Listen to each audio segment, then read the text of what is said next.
Carlos Alcaraz has been brought back down to earth. Carlos Alcaraz has been receiving the highest praise possible since beating Novak Djokovic to win the Wimbledon title. The Serb compared his young foe to a combination of himself, Roger Federer and Rafael Nadal. Perhaps the greatest compliment imaginable. However, famous tennis coach Gunter Bresnik, who helped Boris Becker and Dominic Thiem reach the very top, is not convinced with Alcaraz level. He feels the big three were much better players in their prime and warned against getting too excited by the 20-year-old. I'm still convinced that Federer, Nadal, Djokovic, and maybe Murray, played better at their best than Alcaraz is doing today. So yes, if Nadal should reach that level again, he can challenge Alcaraz, said Bresnik. He can hit every single shot and is already a complete player, but above all he is an incredible athlete. Most recently Bresnik was coaching Gaël Monfils until they split in May.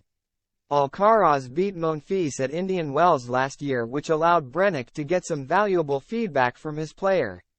After a game against him, he said that Alcaraz's shots were fast and powerful, but that wasn't the big problem for him as an opponent. But that he was shocked when he saw how fast Alcaraz was, Bresnik explained. And Monfils should know, he's one of the fastest on the tour himself. In addition, Alcaraz is serious, and yet playful. That sounds contradictory, but it isn't. And he has one of the best coaches in Juan Carlos Ferrero, who has a lot of experience and leaves Alcaraz no room for stupidity. Alexander Zverev also once trained under Ferrero, but after a short time he gave up because the circumstances were too militant for him. Ferrero may be too strict at times, but success proves him right. Meanwhile, Djokovic is hoping to get revenge against Alcaraz in the final Grand Slam of the year at the US Open. He's going to be on the tour for quite some time. I don't know how long he'll be around, the 23-time major winner said.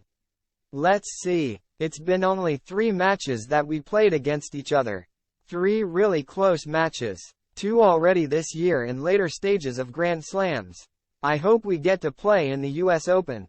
Why not? I think it's good for the sport, 1 and 2 in the world facing each other in almost a 5 hours, 5-set thriller.